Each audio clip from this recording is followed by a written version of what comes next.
Hello and welcome to our continuing coverage on this special day when there is that big meeting going on at the White House between Prime Minister Modi and US President Joe Biden. We'll have all the details from Washington and here in our studios, but first it's time for the headlines. The mega Modi-Biden bilateral underway at the White House Oval Office. The Prime Minister says India working shoulder to shoulder with the United States. US President Joe Biden rolls out the red carpet for Prime Minister Modi at the White House. Biden calls ties with India the most defining relationship of the 21st century. It's raining big deals in DC. India and the US sign a mega jet fighter engine deal. Semiconductor facilities to be set up in India. ISRO and NASA to hold joint missions in 2024. Ahead of the big opposition meeting in Patna on Friday, discord in opposition unity. Aam Aadmi Party threatens Congress to back ordnance fight or it will boycott the meeting. Karnataka government hikes power tariff by 30%. Protests erupt and a band is imposed. Missing Titanic submarine runs out of oxygen supply, but search operations continue to find the missing vessel. France now sends a deep diving robot to aid the search.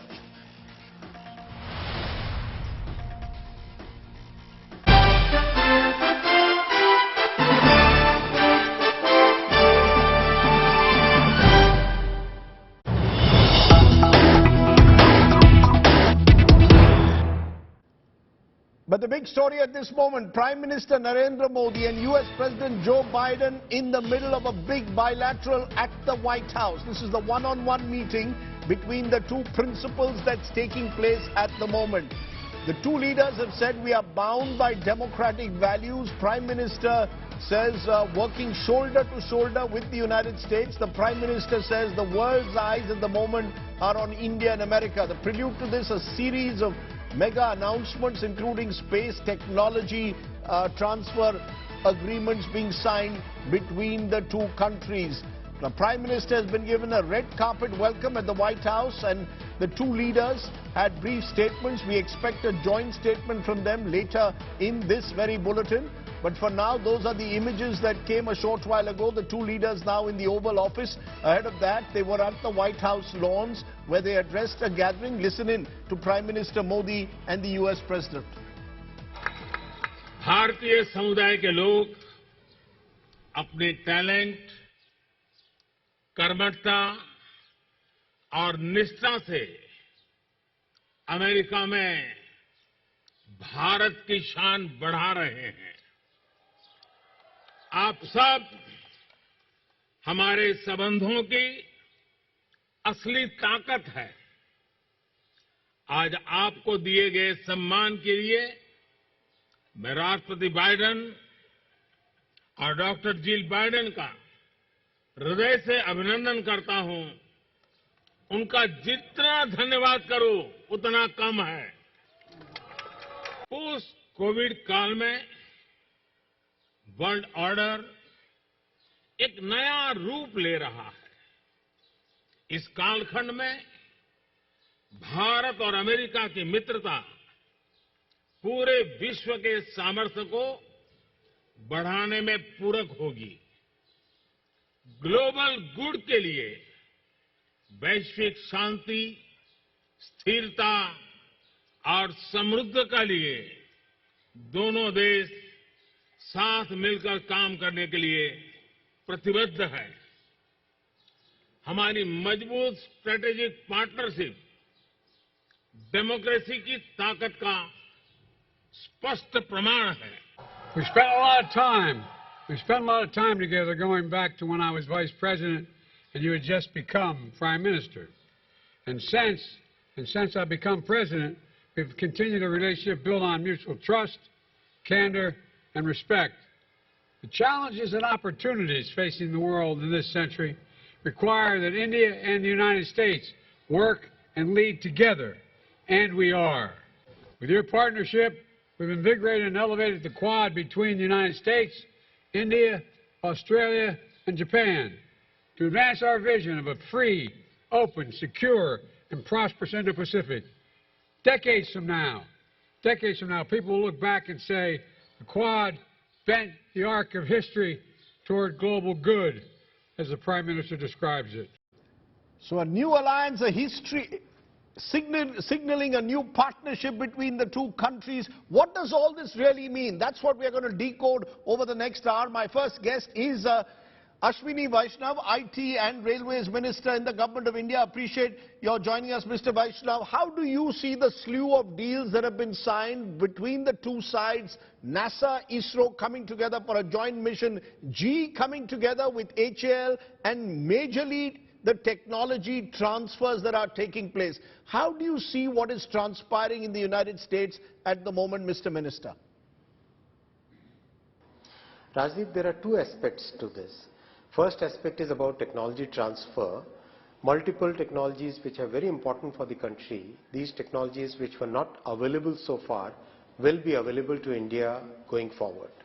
That's first part. But what's more important is both the countries today look at each other as equal partners, as partners who can co-create technologies, as partners who can co-develop technologies. I'll give you two specific examples. First example is of telecom. Open RAN is the absolutely leading edge telecom technology today. Both India and US have decided to co-create this technology because looking at India's talent, looking at the progress that India has made on its 4G and 5G telecom stack, which is the first virtualized telecom stack which has been developed, and that is being recognized by US that yes, this is a partner with which we can work together to create technologies which will be useful for both countries as well as it can be useful for the entire world. Semiconductor is the second such example where both the countries have seen the complementarities.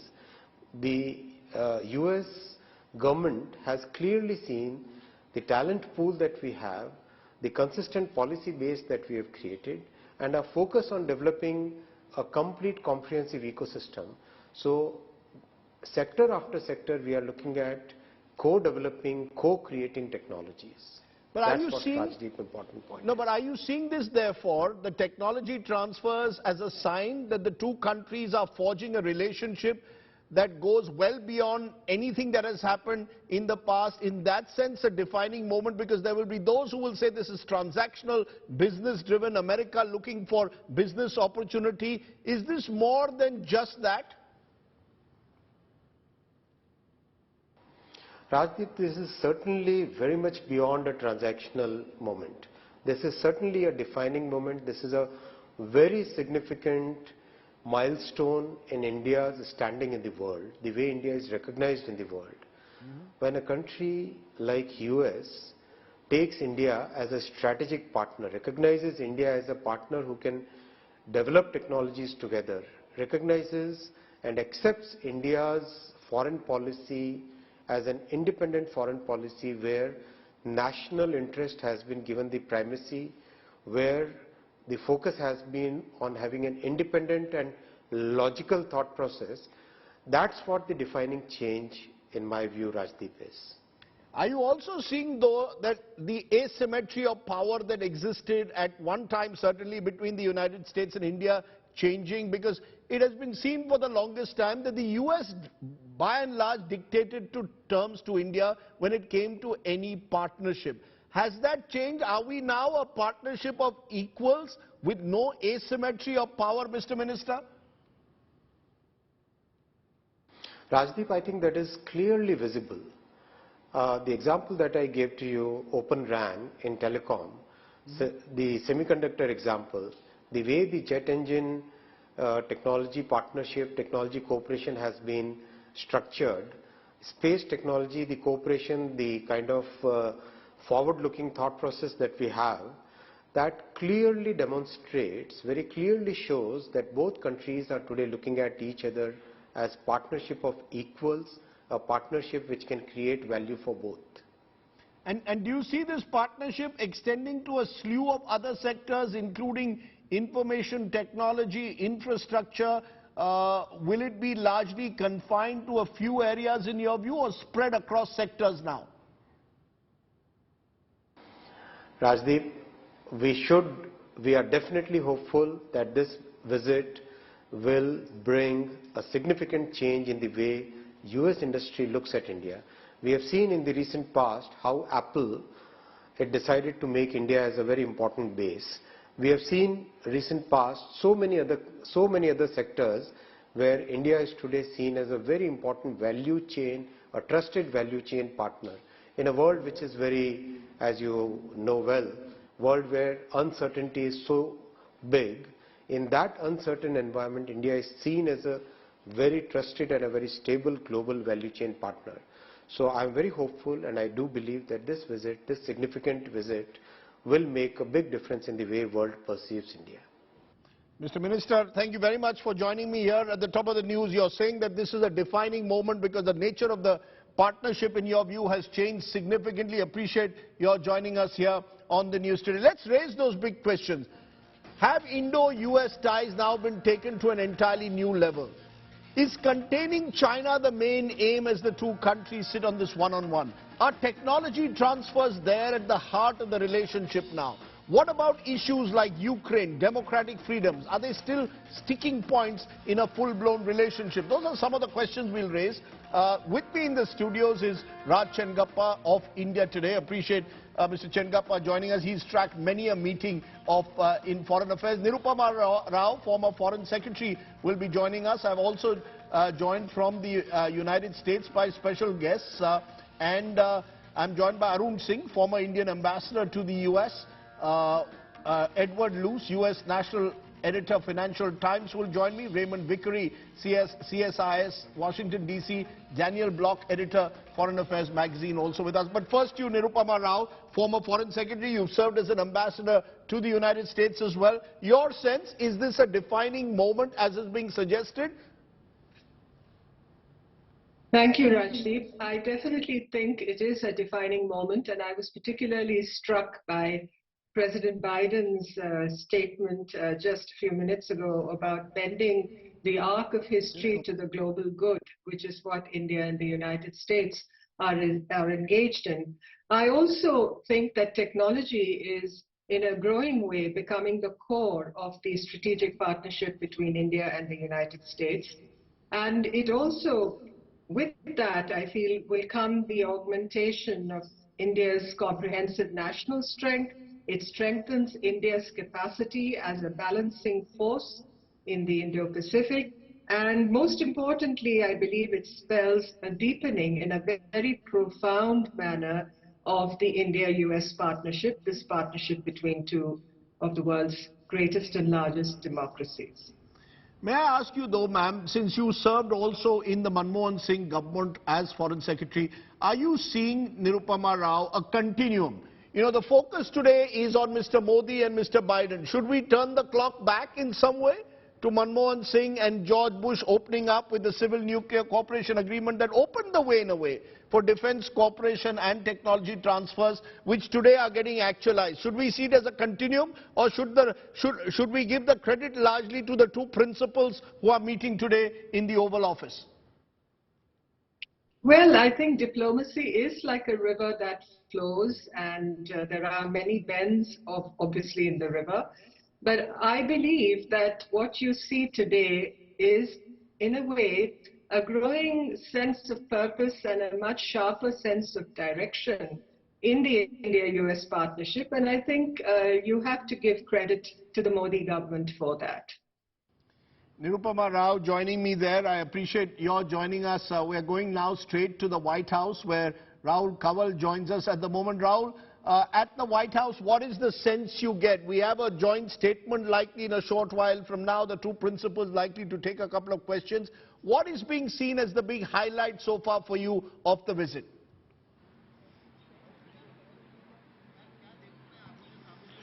We're in the house of Joe Biden, and thousands of people were chanting Modi, Modi. The scenes, Rajdeep, were electrifying. We were here together, I remember, in 2014.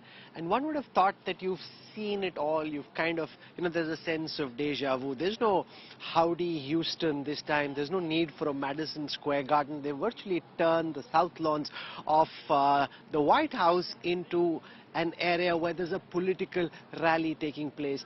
Massive support for the Prime Minister. It was raining, Rajdeep, from early in the morning, except for those 15 minutes when Prime Minister Modi and President Biden were there, when magically, almost by fortitude, the clouds had made way and it wasn't raining. Apart from that, it's been raining pretty non-stop.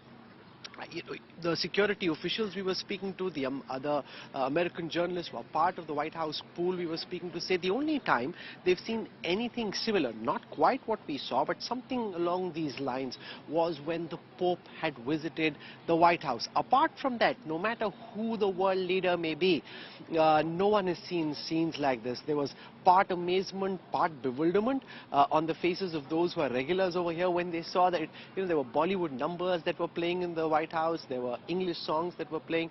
All of it created an atmosphere of celebration and festivity, which is what the India-America relationship really was about as far as the ties between the people of these two countries are concerned.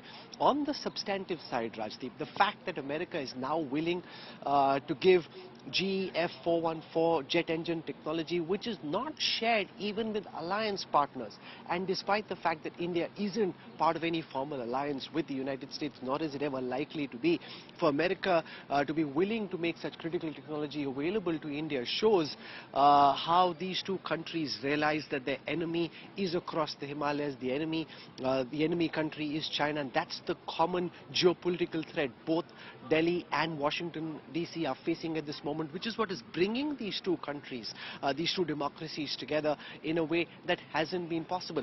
I was speaking to some officials here in White House and some think tankers. They say a few months ago, a couple of years ago, it would have been pretty inconceivable for the Biden administration or any government at that point in time to make such critical technology available to a country like India, which isn't even part of any formal alliance. Rajdeep. Let's take that to our guest, what you just said about China. And let me start with you, Daniel Block, editor, Foreign Affairs Magazine, New York. Do you agree with that, that India and the US coming so close to each other, partly at least, is because of a strategy, a common shared goal in containing the rise of China? I think that that's actually the overriding imperative here. And I'm interested to see to what extent, if at all, that's made explicit in some of the forthcoming statements. Typically, the two countries don't actually mention China when they're speaking to one another, at least publicly. I think the other element, of course, and the two are related, are economics. India is the world's largest country. It's a huge market for the United States and for its businesses. And that includes in defensive ties. One of the things the United States is trying to do is to, I heard the term friendshore, I think, earlier. It's trying to get American companies to move their supply chains out of China, or to consider having them not go to China and go somewhere else. And India is a huge part of that strategy. So I do think that this is largely driven by China, whether that's explicitly stated or not. And I would add, I think this is a very strategic relationship and partnership, for all that's said and done. But strategic relationships can be very, very powerful. And this is poised to be the one that could be very powerful, very strong, and very deep as a result. Let's get more remarks from all of you across the table. Raj Chengappa, is this in a sense being seen as a strategic partnership that's been taken to another level? You've seen the sort of ebbs and flows in the Indo-US relationship over the years. We seem to have come a very, very long way, to the point where America is transferring technologies, which, as Rahul Kanwal said, they do not even transfer to some of their alliance partners. It's certainly the next big thing in India-US relations. There's no doubt about it. If you take the Indo-US nuclear deal as the starting point, in some senses 2005 to 2008, this is taking it to what I would call the great big tech handshake that we've seen. And even before they finish their bilaterals, we've seen three major announcements come out.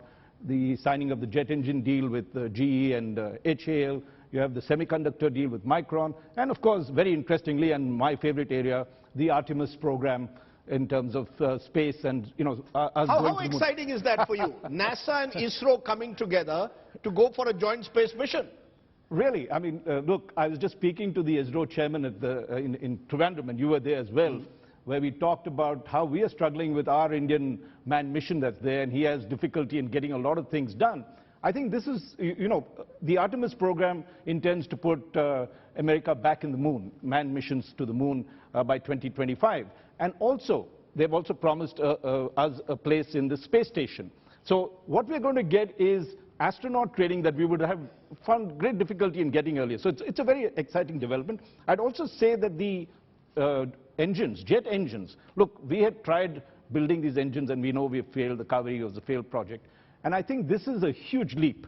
This is technology that they normally don't sell. What it does symbolize is a couple of things, Rajdeep. One, that the recognition of India, and despite the challenges that were there, we have had issues over Ukraine, over our relations with Russia, and yet America would like to be our friend that's there. Second, I think, is that Prime Minister Modi, and the fact that this is happening in the 9th year of his prime ministership, in many ways symbolizes the fact that America recognizes that Prime Minister Modi is the front runner for 2024, willing to invest in India and go beyond that. That's interesting. Raymond Vickery, we've heard some discordant tones in U.S. Capitol Hill, 70 U.S. lawmakers asking President Biden to raise issues of what they see as human rights, democratic freedoms in India under question. How do you see it? Are those voices very marginal in your view to the overall picture? Well, thanks very much for having me. This is a great day in U.S.-India relations. It's part of a continuum.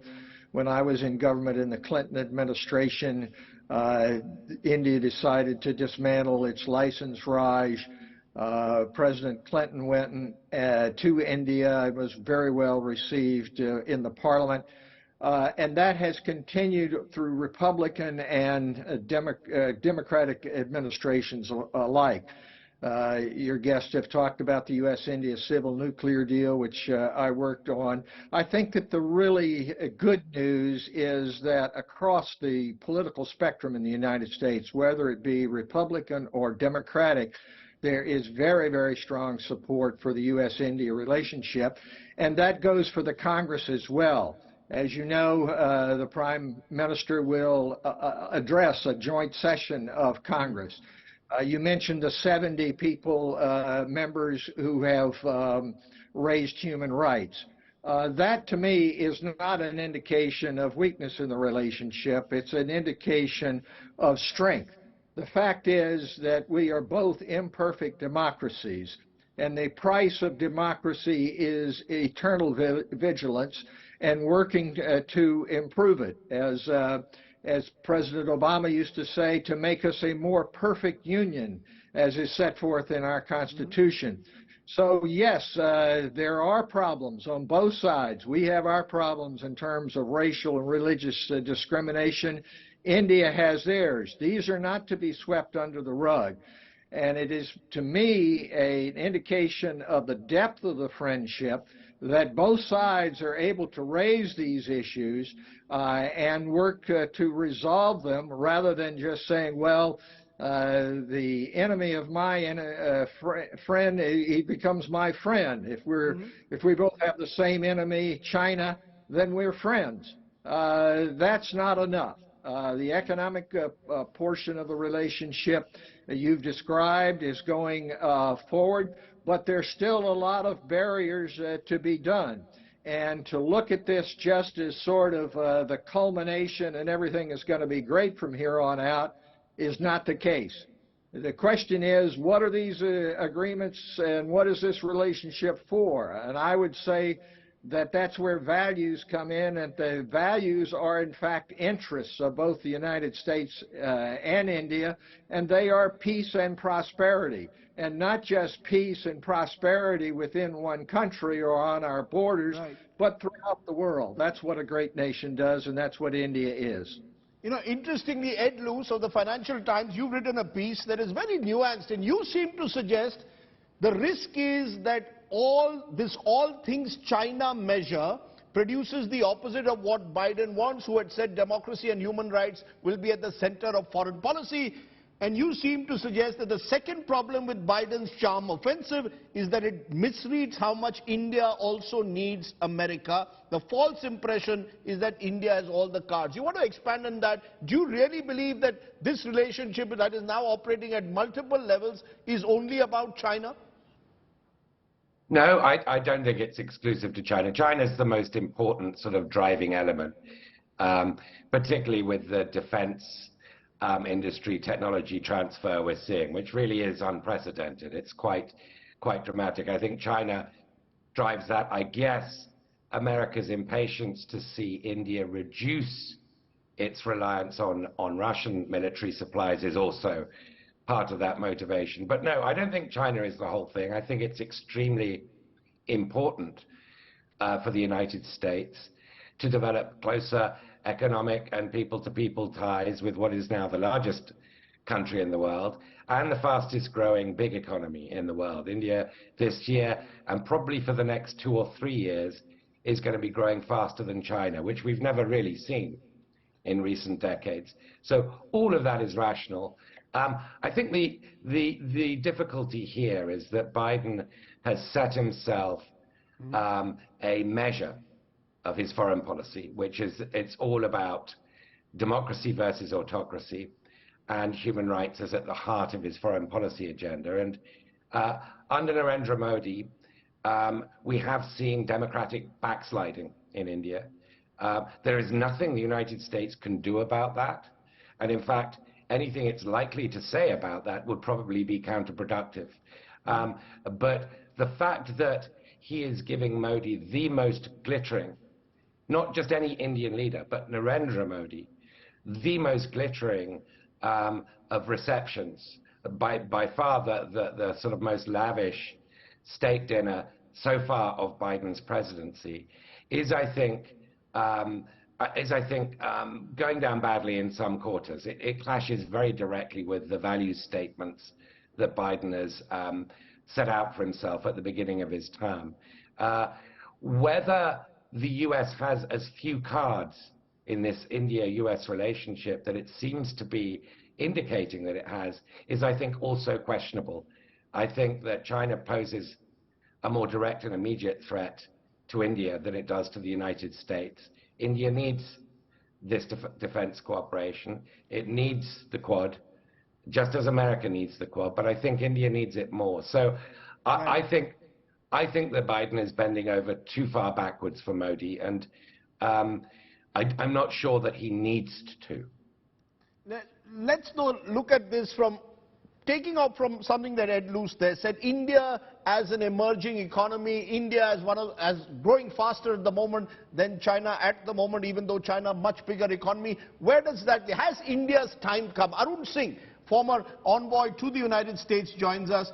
Mr. Singh, we are seeing these slew of deals that are being signed today between India and the United States, from jet engines to semiconductors, including transfer of critical technologies. We're seeing the kind of red carpet welcome that the Prime Minister has been given. Does this make the Biden-Modi dialogue that's taking place some ways qualitatively different from what we've seen between any two Indian and American principals in the past?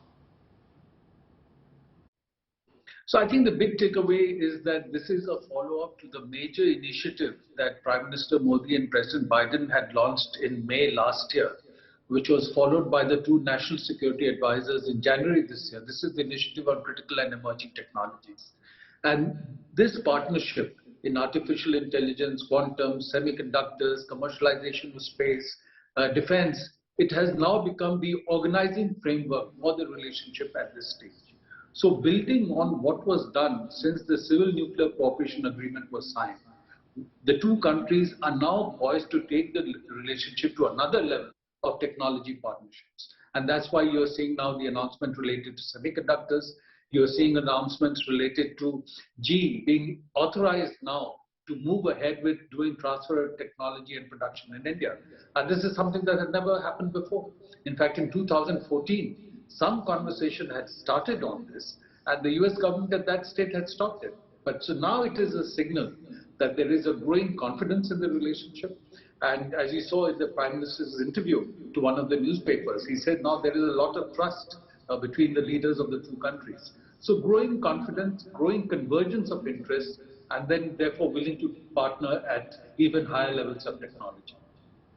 Can I though raise one question, Daniel Block, that, the diaspora, many believe that what we are seeing today, and we saw them all over the White House lawns cheering the Prime Minister when he was there, is that diaspora the other big change that we've seen in this visit? The real influence of that diaspora is now telling right across sectors in the United States. When you have Indian Americans who are leading various American corporations, top Indian doctors doing remarkably well across the United States, that diaspora effect also shaping the relationship? I think the diaspora is in some ways impacting the relationship. The diaspora is obviously very powerful. It's one of the wealthiest diasporas in the United States, and it has by and large been vocally quite supportive of Modi.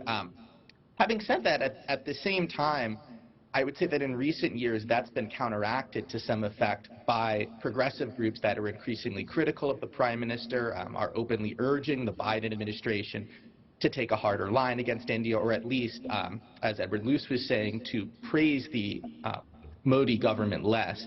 And I think it's worth noting that that includes actors within the diaspora. There's a tendency to paint the Indian diaspora as a monolith. It's not. You have activist groups within the diaspora that have been protesting the Prime Minister, that are telling the Biden administration they don't want him to come at all. These are very much a minority within the diaspora, but they do have cachet and currency within the left flank of the Democratic Party. And I think they're part of why you see a couple of Congress people boycotting the Prime Minister's address, signing letters of concern. And those groups do have power within the Biden administration, at least. So to answer it in short, yes, I do think it's a part of the growing relationship and the increasingly strong relationship between India and the United States. By and large, it does support Modi, and so it is helping bolster those ties. But I think that there is pushback, and some of the broader progressive pushback within the United States matters as well. It's harder for Biden to sell kind of a message of an uninhibited, deep, and values-based relationship between India and the United States, rather than one that's just strategic. The more opposition he faces from other members of the Democratic Party. And that's a real force. It's one that comes from developments that are happening within India. I don't think that it's necessarily a sign of strength, as one of the earlier panelists put in. And I think it's worth paying attention to that as well as we think about how the Indian-United States relationship is going to shape out over the years to come. Rajshekhar, is this about Mr. Modi or the emergence of India? Has India's time come, or has there been a convergence between India's time coming as a strong economy and the fact that you've got a strong leader who, by all accounts, as you said, America is putting their bets on, will win 2024 as well? Yeah, I think there are multiple reasons in this particular move that America has made. And let's not forget, I think as Daniel was saying, this is a very challenging time. Apart from human rights, our relationship with Russia, the aggression that China has that is driving much of that relationship.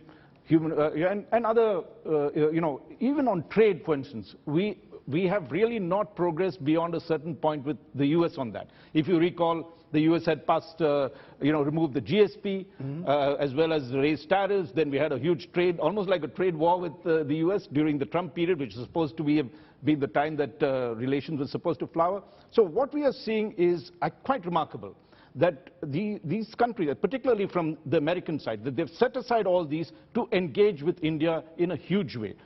For India, it is, they've done a very interesting balancing act. Let's give credit to Mr. Modi and to the Ministry of External Affairs.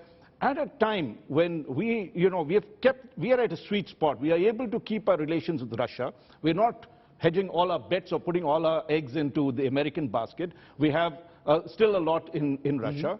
And we also understand that our relationship with China, we are the only country that has this huge border with China.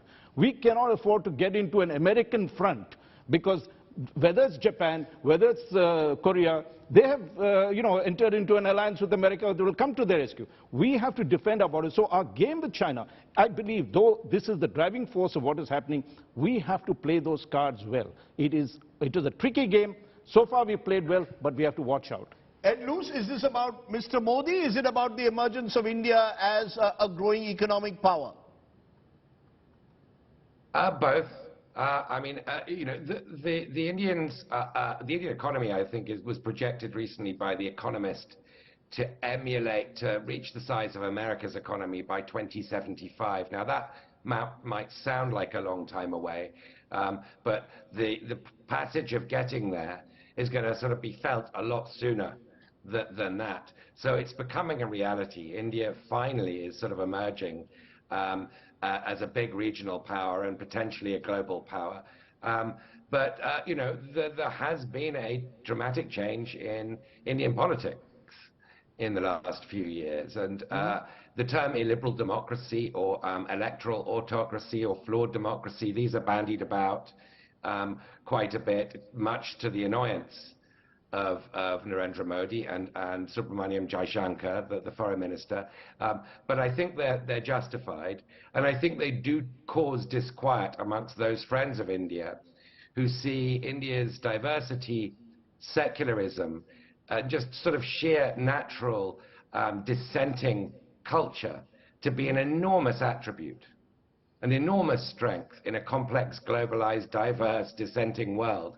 And that the more uniform and the more conformist Indian politics becomes, the more that actually detracts from India's greatest strength. So there are concerns about Modi in amongst the larger great hopes for India's emerging potential. You know, but it appears, Raymond Vickery, that those concerns have been set aside. Given the kind of warm reception that the Prime Minister has got from the US President, he's only going to be, what, the fourth leader to address the US joint session of the US Congress twice. The previous ones, Churchill, Mandela, Zelensky. There seems to be a sense in the United States that they are now willing to set aside some of the concerns that might have been there in the past about Prime Minister Modi's handling of so-called democratic freedoms, and they want a relationship with him and with India in the broadest possible sense. Well, I think that the relationship between the U.S. and India is much broader than a relationship between Biden and Modi. After all, these are simply human beings. They aren't going to be on the scene forever. And it is the case that this relationship has been growing despite whoever is in the White House or who's in control of the Congress. That's the very good news. Have these concerns been set aside? I would say not set aside, but perhaps not addressed as publicly as some might like to have it happen. You know, there is such a thing as quiet diplomacy. And quiet diplomacy means dealing with your friends and your colleagues in a way that will actually produce results. You just look at what is happening today in terms of a press conference. Prime Minister Modi doesn't give press conferences in India. He is participating in one, although it has been limited in terms of the questioning. That is something which to me is progress. I think that you're going to see other ways in which there's progress. But let's be clear. This is a risk for not only the Biden administration, but for the United States, because we're placing a tremendous bet not just on Prime Minister Modi, but on the relationship between these two nations. And this bet is premised upon economic growth, even though the United States economy is now about 8 times that of India, and on a per capita basis, about 35 times that of India. There is potential. The thing that is going on here is looking to the future and not looking backwards at the Cold War and colonial period in regard to these two great democracies. You know, Arun Singh, therefore, how much of what we are seeing today, this warmth, is about Prime Minister Modi? How much of this is a continuum to what we've seen? As I said earlier to Nirupama Rao, some will see this as a moment that the breakthrough came with Manmohan Singh and his meetings with George Bush, the civil nuclear deal. Are we seeing the culmination today of what's happened in the last 20 years as strange democracies have rediscovered each other? So I think, this is something that has been built by every successive president in the US and every successive prime minister in India since 2000. President Clinton started the process by visiting India in 2000, after imposing sanctions on India in 1998 after our nuclear test. And President Bush advanced it significantly by doing the Civil Nuclear Cooperation Agreement, because that started the process of doing higher level technology partnership with India. Then President Obama, Trump advanced it incrementally but significantly. And President Obama declared India a major defense partner, declared support for India's permanent membership of UN Security Council. Now on the Indian side, Prime Minister Vajpayee went to the US in 2000, soon after President Clinton's visit, spoke of India and US being natural allies. Prime Minister Manmohan Singh staked the survival of his government. There was a no confidence motion to see the Civil Nuclear Cooperation Agreement through. And now Prime Minister Modi has taken it several steps forward. Several agreements that were stalled earlier: logistics support agreement, communication compatibility and security agreement, agreement to share geospatial information. So many of these agreements that were stalled earlier have progressed in the tenure of Prime Minister Modi. And you'd recall in 2015, the India and US for the first time did a joint statement in terms of a joint strategic vision for the Indian Ocean and the Asia Pacific. And that has then led to working together in the framework of the Indo-Pacific, building up the Quad, and provided a greater strategic convergence to the India-US partnership. So I would say each president, each prime minister has contributed, and Prime Minister Modi has certainly significantly advanced the relationship in his tenure. Let's just look ahead for a moment. As I said, there's going to be a joint statement between the two leaders, and then Prime Minister later tonight addresses the joint session of the Congress. Do you see any impediments at all to this relationship? You briefly spoke about, Raj Chengappa, about the need to navigate it carefully in the times in which we live. The war in Ukraine has split the world. We are in a multipolar world. Do you see any impediments going ahead, or do you believe this will be the relationship, as President Biden called it, the relationship that defines the 21st century? Is this America, in a way, doing the charm offensive, or are there impediments up ahead? No, it's always good to be a little skeptical. And I think in this case, what we have seen is a tremendous amount of trust that America has put on us, which was earlier lacking. There are areas on trade that we still don't agree with each other. We have not been able to get a trade deal, and now with President Biden saying that he would like to make, just like what President Trump said, make America great again, so a lot of the production is going to happen in America. So you do have a problem in terms of trade that you need to watch out for. The second aspect, I think, is let us look at the way the war in Ukraine is progressing, and the fact that Russia is, the counter-offensive that Russia is doing. Let us not think that Russia is, on its way out of us. We still are dependent heavily on Russia. How we handle that relationship is critical, I believe. And if you take the third aspect of it, which is China. Look, you've talked of the Quad, but really has Quad, is it a military alliance or just a few things that has been happening on certain parts, but really not moved on that front? In many senses, India has to face China by itself. It cannot be part of any great American, a NATO plus. And in that, by doing this with America, we have also put China's back up. How China deals. On one side, people will say, look, we have in many ways, in terms of our defense, farmed it out so that we have a greater choice, better bargaining power. But in dealing with China, and that's very critical, I think, if there's going to be an impediment, how we handle this particular thing forward, how we calibrate our relations with America, with Russia, and how we deal with China is going to be critical. Because, Daniel, just before the meeting took place, or before the Prime Minister arrived in Washington, you had President Biden call the Chinese premier a dictator.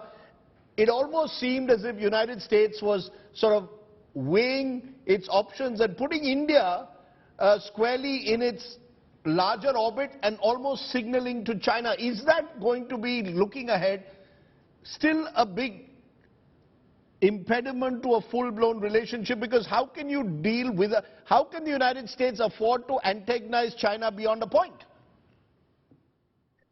I think that antagonizing China in terms of the India-US relationship may be, to some extent, part of the point. I don't think that the United States actively wants to antagonize China by partnering with India. But look, I mean, I think its desire to partner with India really is rooted, at least the primary driver, is trying to constrain or compete with China in some ways, even if India is never going to be a full-blown ally of any type. That said, I do want to echo the skepticism for all the reasons that were just listed. India also has its own interests. It may not want to constrain China to the same extent that the United States does. It has its own interests when it comes to China. China is one of its largest trading partners. It either was, is, or recently was its largest trading partner. So it has its own concerns there. And I would add that human rights could, as I kind of said before, constrain the United States and India's relationship going forward, including when it comes to their joint ability to compete with China. The United States wants its partners to all be stable, and I don't need to tell anybody that India has a history of communal violence. We see that horribly on display in Manipur right now. And I think that United States policymakers might be concerned that if India becomes increasingly illiberal, increasingly authoritarian, and various minority communities in the country feel increasingly isolated, and that leads to increased violence or instability, that would be a concern for the United States. And that might be one way that going forward, it would practically not want to be as closely aligned with India as it seems to want to be right now, as it works to compete with China. But one of the most fascinating aspects is the manner in which India, 20 years ago, when Vajpayee was there, all our questions to him signaled around Pakistan and Kashmir. Now it's all about trade and business. Ed Luce, that signals the remarkable shift in the last 20 years. 20 years ago, even when our Indian prime ministers went to the United States, the relationship was hyphenated with Pakistan. Now it's totally de-hyphenated. All the talk is about trade and business. Do you see any impediments going ahead? And that's a very good observation, Rajdeep. I mean, 20 years ago, of course, we were also, from the American perspective, in the shadow of 9/11 and the fear of Islamist terrorism, etc., in which, of course, Pakistan-Afghanistan dimension played a very strong role. So we're now in a different geopolitical mindset from the American perspective. And that's about China. And China really is very much the obsession. We talk about a multipolar world, but I think really the consensus in this town, in Washington, is that we're moving into a bipolar world. Obstacles to the US-India relationship, I think, would involve, I don't see that many, to be honest. I think, the Biden administration is all in with India.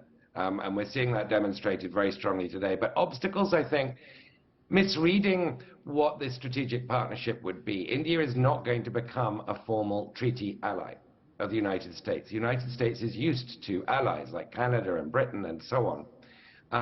And that's not going to be the kind of relationship with India. India does believe in a multipolar world. It probably will still try to maintain good relations with Russia, and doesn't necessarily even see China in the same way as the United States sees China, even though, as I said earlier, China poses more of a threat to India than it does to the United States. So there is the scope for misunderstandings there, but ultimately I think the people-to-people ties are very, very strong between India and the United States, and this relationship is destined to be strong. Let me ask Raymond Vickery, if you were in those journalists asking, and you had a chance to ask one question to Prime Minister Modi, what would that be?